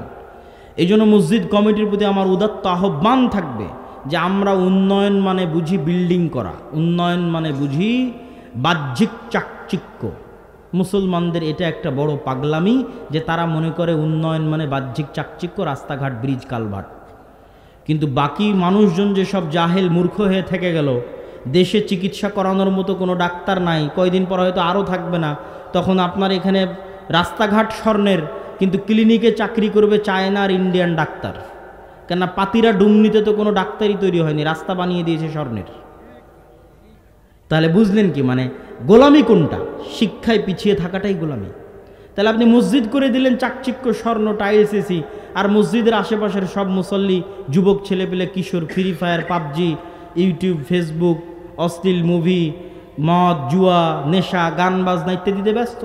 আর এখন তো গান বাজনা প্রমোট করা হচ্ছে সরকারিভাবে, আলিয়া মাদ্রাসাগুলোতে পর্যন্ত সংস্কৃতির ক্লাসের নামে গান বাজনা শেখানো হচ্ছে। ওয়ালিয়াজ বিল্লাহ, ভয়ঙ্কর পর্যায়ে চলে গেছে আমাদের জাতি। সেই জায়গায় যদি আপনারা শিক্ষায় ফোকাস না দেন তাহলে ভবিষ্যৎ অন্ধকার। অতএব যারা এখানে উপস্থিত হয়েছেন, যারা অনুষ্ঠান আয়োজন করছেন, প্রত্যেকের প্রতি উদাত্ত আহ্বান, মসজিদ ভিত্তিক দিন শিক্ষাকে মজবুত করেন। আদ-দাওয়া ইলাল্লাহ এটা নিয়ে দেশব্যাপী কাজ করছে। আপনার শিক্ষক আমাদের ট্রেনিংয়ে আসবে, যাতায়াত খরচও লাগবে না, থাকা খাওয়াও লাগবে না, সবই দাওয়া ইলাল্লাহ জামিয়া সালাফিয়া বহন করবে, যেন সে শিখে গিয়ে আপনার সন্তানকে ভালো দিন এবং ভালো কোরআন দ্রুত শিখিয়ে দিতে পারে। এটা নিয়ে আমরা দেশব্যাপী কাজ করতেছি, আপনাদের অঞ্চলেও এসেছি। এই কাজটাকে গুরুত্ব দিয়ে এটার সাথে সম্পৃক্ত হওয়ার উদাত্ত আহ্বান জানাচ্ছি। পাশাপাশি আগামী 7 ও 8ই মার্চ আল জামিয়া সালাফিয়া রূপগঞ্জ নারায়ণগঞ্জ আপনাদের এখান থেকে অনেক কাছে। আগে রাস্তাঘাট খারাপ ছিল, এখন তো চোখের পলকে যাওয়া যায়। মানুষ হাজার হাজার মানুষ আন্তর্জাতিক বাণিজ্য মেলায় আসতেছে। শুক্রবার শনিবার পা রাখার জায়গা হয় না। তো আন্তর্জাতিক বাণিজ্য মেলাতে যাওয়া যা, জামিয়া সালাফিয়াতে যাওয়া তাই। তো আন্তর্জাতিক বাণিজ্য মেলায় যদি যাওয়া যায় তো 7-8 মার্চে জামিয়া সালাফিয়ার কনফারেন্সে যাওয়া যাবে না? ইনশাআল্লাহ যেতে হবে, এটা আপনাদের ইমানি এবং নৈতিক দায়িত্ব। ওখানে দেশ এবং বিদেশের বড় বড় আলেম ওলামা, সৌদি আরব, ভারত, বাংলাদেশ 3 দেশের আলেম ওলামা উপস্থিত থাকবেন এই 7 এবং 8 মার্চের এই সালাফি কনফারেন্সে। অত্র অঞ্চল থেকে যারা আজকের প্রোগ্রামের আয়োজক তারা দায়িত্ব নিয়েছেন, যারা আপনারা যেতে চান তারা আয়োজকদের সাথে যোগাযোগ করে একত্রিতভাবে দলে দলে উক্ত কনফারেন্সে উপস্থিত হবেন। আপনাদের প্রতি এই আহ্বান এবং এই উদাত্ত দাবি রেখে এবং মসজিদ ভিত্তিক দিন শিক্ষার প্রতি জোরদার গুরুত্ব দিয়ে বাস্তবায়ন করার দাবি রেখে আজকে আমার সংক্ষিপ্ত বক্তব্য এখানেই শেষ করছি।